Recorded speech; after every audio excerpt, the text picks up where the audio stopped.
ฮัลโหลสบายดีทุกคนมาย่างอีกเด้อมือเมื่อยพี่น้องแต่ว่าม่วนอากาศดีมือบนหนาวบนฮ้อนแล้วก็อันนะบ่มีแดดมีแต่ครึ้มโอ้ยมาแล้วก็มาเจอมาแอปเปิ้ลพี่น้อง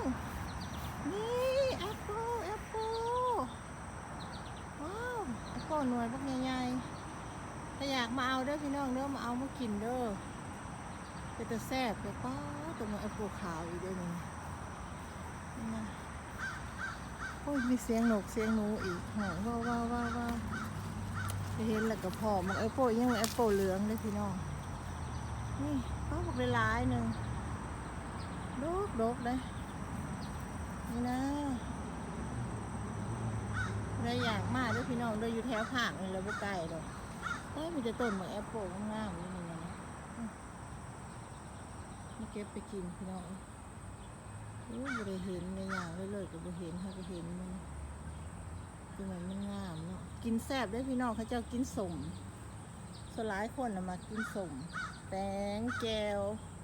ปลาแดกนัวๆแล้วก็เอาแล้วนี่ยำแต่ก